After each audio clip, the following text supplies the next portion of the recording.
A função primordial do sistema respiratório é a troca gasosa.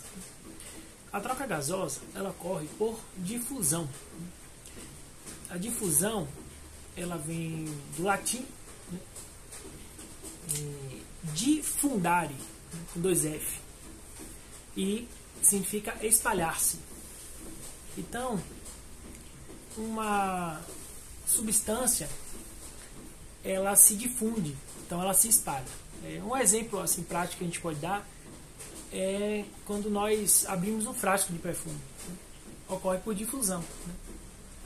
Onde nós temos um meio mais concentrado, então que se exala, né, para o ambiente, de um meio mais concentrado para um meio menos concentrado, né? Então, o termo difusão é isso que significa, né? É espalhar-se, difundir-se, e sempre é do meio mais concentrado para o meio menos concentrado. E aí nós temos uma figura bem importante, né, na fisiologia respiratória, que é o Fick, né, que é o nome dele é Adolf Fick, né, o sobrenome dele é Fick, Adolf Eugen Fick, né, então conhecido comumente como Fick, né. Ele era um médico, né, ele era um físico e ele gostava de estudar a física no corpo humano, né? E essa lei de Fick, tem a primeira lei de Fick, tem a segunda lei de Fick, né?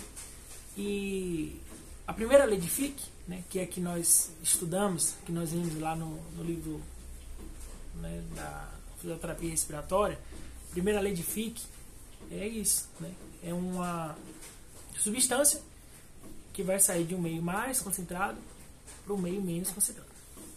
E aí nós fazemos essa relação, né?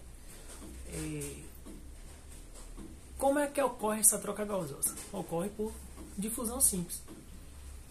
Então nós vamos ter um meio mais concentrado indo para um meio menos concentrado. E aí que é muito interessante, né, a fisiologia. Porque o que acontece?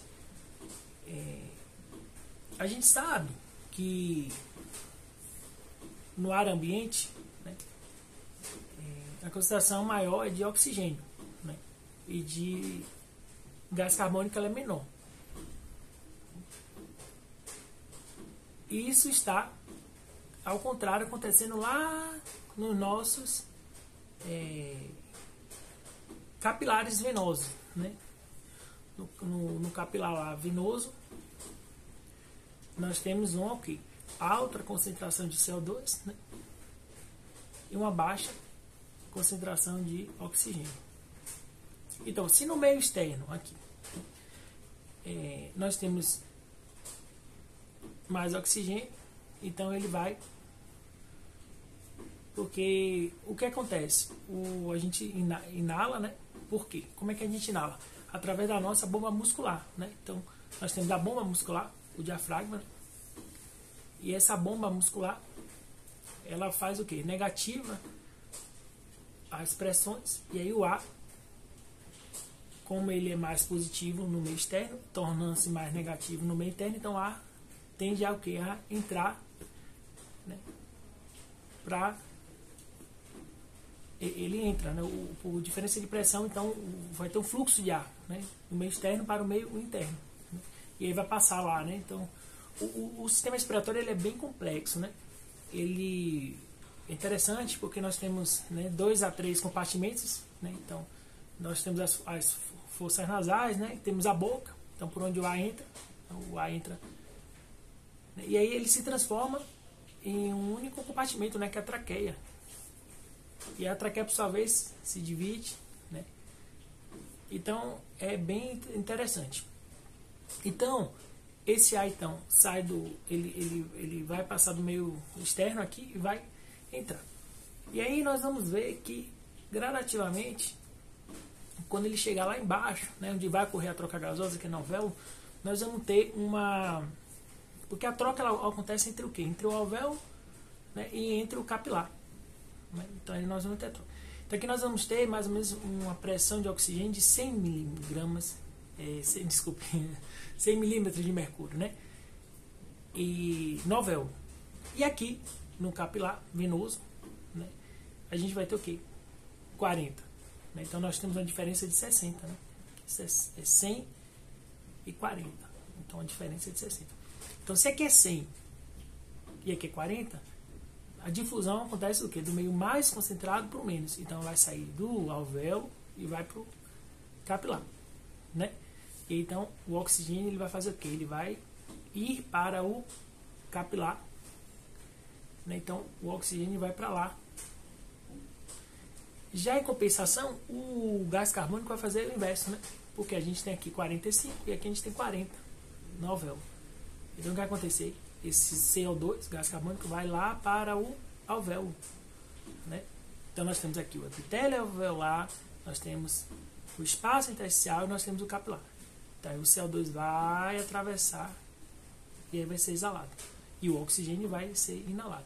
E aí vai ser bombeado lá para frente, né, pela bomba já a parte circulatória, né? E aí vai lá para levar esse oxigênio para as células do nosso corpo. Então, essa troca gasosa ela pode tornar-se dificultosa, né?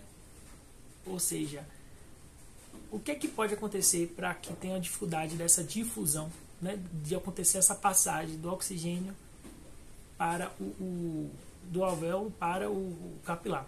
É justamente se nessa barreira, então a gente pode trazer um pouco da prática, né? Então, paciente que tem a fibrose pulmonar intersticial, né? Então, a gente sabe que a fibrose pulmonar nada mais do que o quê? É uma agressão que sofreu o pulmão do paciente, e aí essas microlesões e inflamações, né? Eles terminam tendo um excesso de cicatrização, né? Então, essa barreira que nós temos, né? Barreira hemato, né? A barreira hematogasosa, né? Ou então a barreira alvéolo, né? Alvéolo capilar, e ela é extremamente fina, né? Em condições normais, no pulmão normal, é extremamente fina justamente para quê? Para facilitar essa difusão. Que a gente sabe que na lei de Fick, né? A difusão, né? Ou seja, ela vai ser, vamos ter uma difusão maior, né? Uma passagem mais fácil se a gente tiver o quê? Uma espessura, né? Uma pequena espessura. Então, se qualquer coisa, qualquer condição, como a fibrose pulmonar, né? Intersticial, que leve a uma anormalidade dessa barreira, vai dificultar essa difusão, essa passagem, né? E interessante, como é que a gente corrige essa difusão na prática clínica? Então, pacientes, né? Principalmente os pacientes que têm fibrose e ele já tem em repouso uma saturação um pouco menor, mas principalmente durante o exercício, né? O paciente com fibrose pulmonar durante o exercício ele tem realmente uma queda mais importante dessa oxigenação, dessa saturação. E aí, como é que a gente corrige? Ofertando oxigênio, né? Então, a forma prática da gente estar corrigindo esses distúrbios de difusão, né? Porque a gente sabe que existem 5 mecanismos, né, de hipoxemia. Então, hoje a gente vai falar um pouquinho sobre, a gente está falando um pouquinho hoje sobre a difusão. Então, pacientes que têm distúrbio de difusão, a gente pode corrigir ofertando oxigenoterapia, no oxigênio, que a gente corrige essa. Porque o que acontece? É interessante, né? Quando a gente oferta oxigênio, então vamos lá. Lembra que eu disse que aqui tem 100 miligramas, aqui tem miligramas, tem milímetros de mercúrio, e aqui tem 40. Então, se eu passo a ofertar oxigênio, então vamos dizer, eu não estou dando mais 21%, né? Eu estou agora ofertando oxigênio, então eu vou dar 30% de oxigênio. Então não vai ser mais 100, vai ser 150, né, milímetros de mercúrio. Então 150 é aqui 40.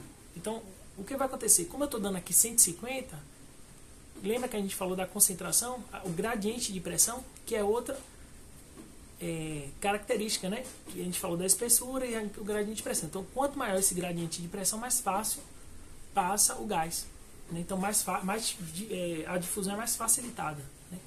Então nesse paciente, se a gente aumenta essa oferta de oxigênio, então vai passar mais oxigênio para o paciente, então vai corrigir nessa hipoxemia, né, por conta dessa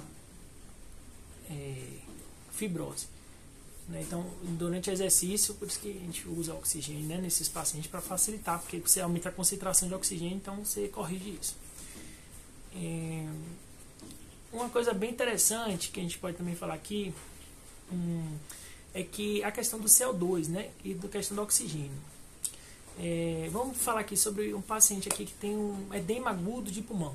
Tranquilo? Então, o edema agudo de pulmão nada mais do que o quê? Eu tenho o alvéolo aqui e o capilar. Então, o edema agudo eu vou ter o quê? Extravasamento de água para o meio intersticial. Então, eu vou ter um líquido aqui. Então, vai fazer o quê? Vai afastar o alvéolo do capilar. Então, vai ter o quê? Aumento da espessura. Vai dificultar também a difusão. Beleza? Só que aí, olha só, vamos trazer para a prática clínica. Quando a gente tem paciente com edema agudo de pulmão, quem é mais, na gasometria, quem vai ser mais prejudicado? Vai ser a difusão, o oxigênio ou o gás carbônico? Vai ser o oxigênio. Por quê? Então, geralmente, esses pacientes eles têm distúrbio de hipoxemia. É muito difícil eles terem distúrbio de CO2. Porque o que acontece? O gás carbônico, ele é 20 vezes mais solúvel no plasma, né? Então ele consegue ter, ele é muito mais, ele tem uma muito maior difusão, né? Porque do que o oxigênio, porque também a gente sabe que essa questão, né? A lei de Fick também envolve, né, a questão do coeficiente de difusão dos gases, né? E o oxigênio ele tem uma difusão, um coeficiente de difusão alto, né? Já o CO2 é mais baixo, né? E aí nesse caso, né, a gente vai ter o movimento do oxigênio vai ser mais difícil, né, para passar de um lado para o outro. Por isso que paciente com edema agudo de pulmão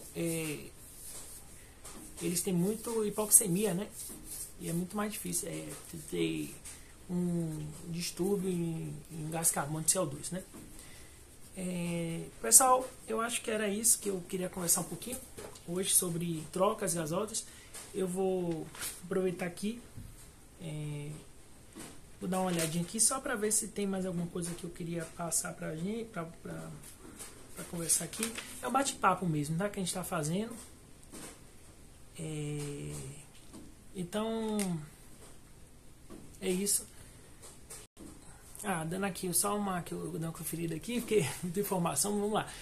E a área de troca também, né? Então a gente sabe que quanto maior a área de troca, melhor será a difusão. Então, por exemplo, no efizema, a gente perde muita troca, né? No efizema, a gente tem aqueles alvéolos que vão perdendo sua estrutura, vão ficando altamente complacentes, né? E eles vão ficando desorganizados, né? E aí termina o quê? Diminuindo a área de troca, né? Tem muitas bolhas, né? Então já perdendo muita da arquitetura do alvéolo, né? Já perdendo, então aí a gente tem muita perda, né, de área de troca. E trazendo só para terminar um pouco da prática, né, completando, então esse paciente que tem fibrose, né, pulmonar, então eu falei durante o exercício, né, mas vamos lá, vamos botar em situações em que aumenta o fluxo sanguíneo pulmonar, né? Então em caso de sepse, né, ele aumenta, né? Então a sepse, né, tem um aumento desse fluxo, então também termina tendo uma redução, né, afeta essa capacidade de difusão dos gases.